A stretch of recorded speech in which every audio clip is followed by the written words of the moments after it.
Жыр ғұмырдың бүгінгі қабары талантты ақын Темірше Сарыбайұлына арналады.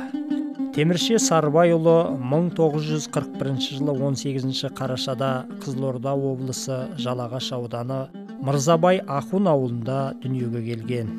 Еңбек жолын Бұқарбай Батыр ауылындағы мектепте мұғалім болып бастаған. 1968-1976 жылдар аралығында Жалағаш ауданындағы Жаңадария, Сырдария ауданындағы Сырдария газеттерінде бөлім меңгерушісі болған. Ақын түрлі әдеби басылымдарда Заман Қазақстан Республикалық газетінде Балдырған журналында бөлім меңгерушісі болып қызмет атқарған. Аз да болса саз жазатын ақынның Дария Дәурен, Мазалай бер махаббат, Мамырстан, таңдамалы өлеңдер жинағы жыр сүйер қауымның талғамынан шыққан. Темірше Сарыбайұлы айтыс өнерінің дамуына сүбелі үлес қосқан ұйымдастырушылардың бірі. Республикалық жыр мүшәйраларының бірнеше дүркін жеңімпазы. Ақынның жыр ғұмыры жалғаса бермек.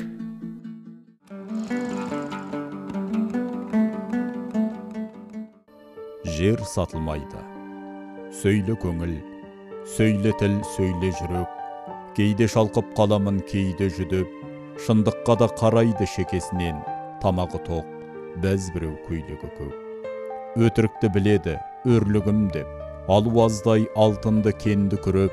Жерді сатса жұмыры толатындай. Көмекейін жайлауда ендігіндет. Сатылмайды қара жер, атамекен. Қыдыр қонған қонысты сатам екен. Сатпақ тұрмақ сөз ету ұрасында қабырғаға қанжардай батады екен. Бұл даланың иесі қазақ қана. Қазағымды шыжғырма, азаптама. Көнудей-ақ көнді ғой көнбіс халық, қорлауға да, құлдыққа, мазаққа да. Жетер енді, тимеңдер ызагекке. Үйренсіп алғанша біз әдепке. Ызыңдаған сөздерден ырыс қашып, жүйкөртеніп, алқынып, қыза дөкпе.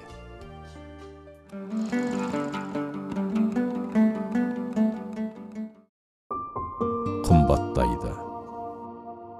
Қымбаттайды, әлі де қымбаттайды. Қымбаттатам демейді, қақпайды. Татымайтын тиынға таңып тастап, түйедей ғып бұлдайды, тырнақтайды. Қымбаттайды, әлі де қымбаттайды. Оны ойласаң бойыңа дым батпайды. Қарныңа қанжарын таяп тұрып, қобылады, көзіңе құрмақтайды. Қымбаттайды, әлі де қымбаттайды. Жаныңды жер жамалған жылдап қайғы, аларында жабысып таскенедей, берерінде сынаптай сырғақтайды. Көзсіз ғой ол, көздеген арман үшін, жасырады кәрі жұт жалған ішін. Ағашында әріс аспандатар, сөз бе сенің, ақылың, ар намысың. Шырпыға да зәруміз, шыныға да, ұлыққа да тәуелміз, ұрыға да. Базар барсаң, бәр асыл, бәр қымбат, жерде жатқан адамның құны ғана.